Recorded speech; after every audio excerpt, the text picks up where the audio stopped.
Immunology Insights, Basics and Beyond, Chapter 47, Vaccines Against Cancer. Marcello here. Welcome back to Immunology Insights, Basics and Beyond.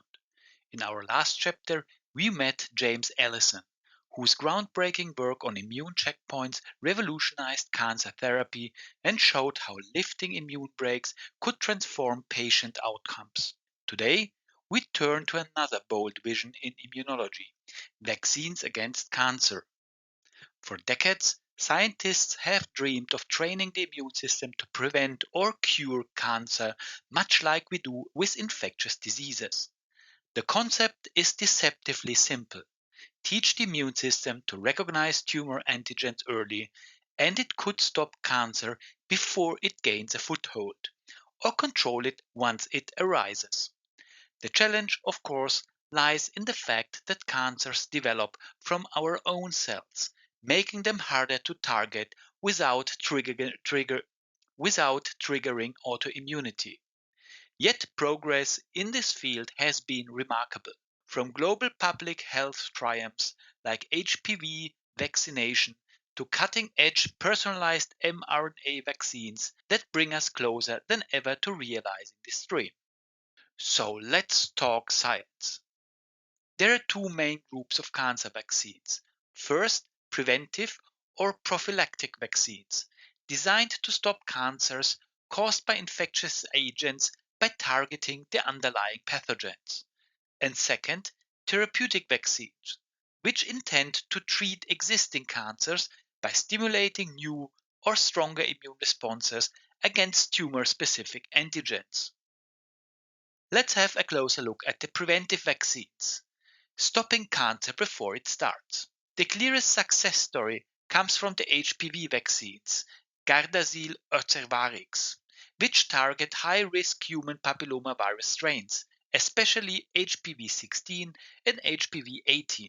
These viruses cause the majority of cervical cancers and contribute to head and neck and anogenital cancers. By blocking infection, HPV vaccines prevent the oncogenic changes that drive tumor development. The impact has been revolutionary. In countries with high vaccination coverage, rates of precancerous cervical lesions have plummeted, and cervical cancer itself is expected to decline dramatically within a generation. This is preventive immunology at its finest. In fact, Harald Zurhausen received the 2008 Nobel Prize for discovering the link between HPV and cervical cancer, work that directly enabled the public health triumph. Another example is the hepatitis B or HBV vaccine, which prevents chronic HBV infection, a major driver of hepatocellular carcinoma worldwide. Here again, a vaccine against a virus indirectly prevents one of the deadliest cancers. These cases highlight the enormous promise of cancer prevention through immunology. When the cause is infection, vaccines can nearly eliminate the associated cancer. Now, let's have a closer look at therapeutic cancer vaccines, treating what's already there. For cancers not caused by viruses, vaccines must directly target tumor antigens. This is more complex because tumors are derived from self tissues and constantly evolving. Still, several promising strategies are under active development. First, dendritic cell or DC vaccines, the living vaccine. Dendritic cells are the body's master antigen presenting cells. In DC vaccines, a patient's own dendritic cells are harvested, loaded with tumor antigens ex vivo, and then reinfused. These DCs then prime cytotoxic T cells to attack the tumor. The best known example is Sipuloid cell T, approved for prostate cancer. More personalized versions are now being tested, where DCs are pulsed with patients' unique set of tumor mutations. This approach proved that even in advanced cancers, boosting antigen presentation could reshape immune responses. Second, we have mRNA cancer vaccines, divisions of BioNTech and Moderna.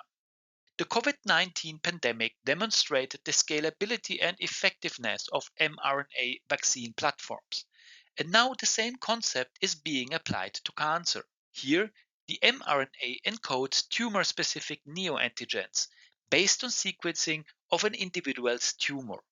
Once injected, host cells, especially DCs, translate the mRNA into tumor proteins, present them on MHC molecules, and trigger a T cell attack. The advantages are clear: rapid and personalized production, ability to target multiple mutations simultaneously, and no risk of infection since only RNA is used. The status is promising. Early trials in melanoma, colorectal, and pancreatic cancer are showing encouraging results, especially when combined with checkpoint inhibitors. In one study, mRNA vaccination reduced recurrence risk in high risk melanoma patients after surgery. There are, of course, also other strategies. First, we have viral vector vaccines, which use engineered viruses, like modified Vaccinia ankara or adenoviruses, to deliver tumor antigens with strong innate immune activation. These vectors mimic natural infection, ensuring robust T cell priming, but safety and pre existing immunity remain challenges. Second, we have peptide vaccines, short tumor antigen peptides delivered with strong adjuvants. They are simple, inexpensive, and easy to manufacture, but often generate weak responses unless combined with checkpoint inhibitors or dendritic cell activation to enhance immunogenicity. Third, we have whole tumor cell vaccines.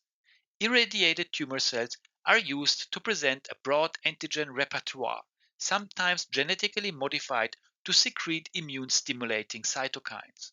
This approach ensures a wide antigenic range but can be logistically demanding and less predictable in outcome. So, which strategies are the most promising? While a definitive ranking is difficult, current evidence suggests the following: mRNA vaccines. They stand out for their adaptability, speed, and personalization potential, especially when based on patient specific tumor sequencing. Viral vector vaccines. They generate robust immune activation, particularly effective for shared tumor antigens across patients. Dendritic cell vaccines show proof of concept with demonstrated efficacy in some cancers and may benefit most from integration with other therapies.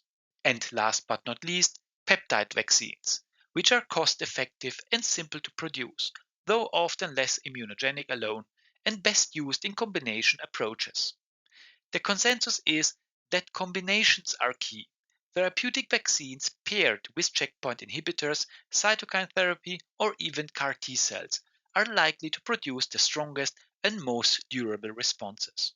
To conclude, cancer vaccines represent one of the boldest visions in immunology: to prevent or cure cancer by guiding the immune system. From the enormous global success of HPV and hepatitis B vaccines to cutting edge mRNA platforms tailoring therapy to each patient, the field is rapidly transforming from theory to clinical reality. These vaccines bridge prevention and treatment, and they exemplify the shift towards precision medicine, where each patient's tumor mutations can become the blueprint for their own personalized immunotherapy. The road ahead will likely involve integrating multiple vaccine strategies with other immunotherapies, ensuring stronger and more durable responses.